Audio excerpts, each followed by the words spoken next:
On our homestead, we've got a very challenging environment for planting fruit and nut trees.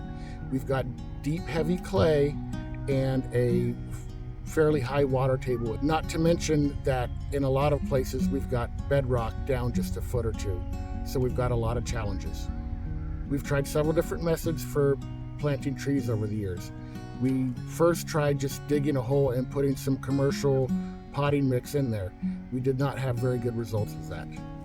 Next, we tried putting some organic matter on top, and we had mixed results with that. It was definitely better than just putting the potting soil mix in.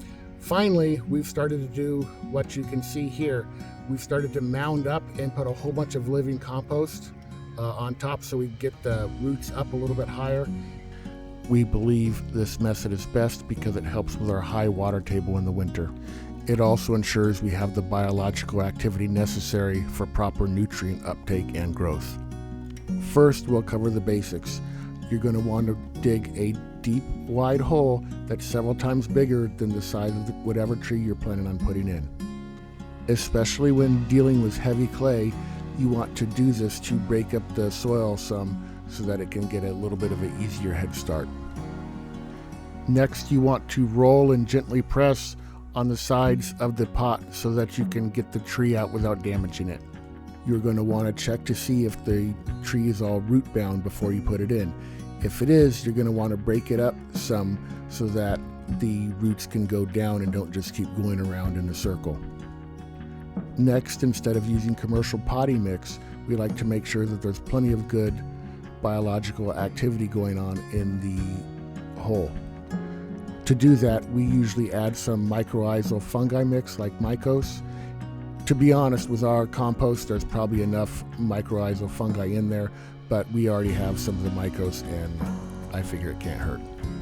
Having proper biological activity going on is extremely important for soil health and especially for growing trees. We believe some of our initial attempts were not as successful because we were not adding either living compost or the mycorrhizal fungi.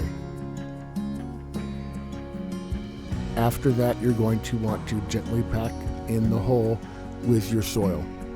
Then give it a good soak to make sure it's packed down and you don't have any exposed roots, as well as no air pockets left in the soil.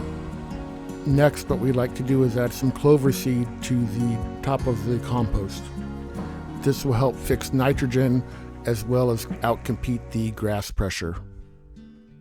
Finally, we're adding a light layer of mulch on top to help retain moisture and help with weed and grass pressure. And of course, it's always a great thing to get the kids to help out even when it's sometimes a little less efficient. We think it's very important to have them help contribute to the homestead and build a little bit of character. Other thoughts is that you don't just want to fill the bottom of the hole with potting mix. Otherwise, the tree gets too used to the good soil and doesn't want to dig down through the hard clay.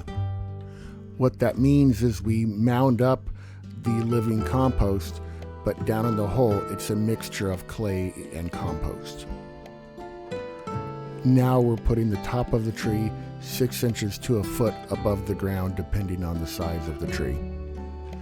Note that means we're raising the base of the tree up, not burying the tree under compost. Remember, if you have large animals like cows or horses, to protect the trees from those animals.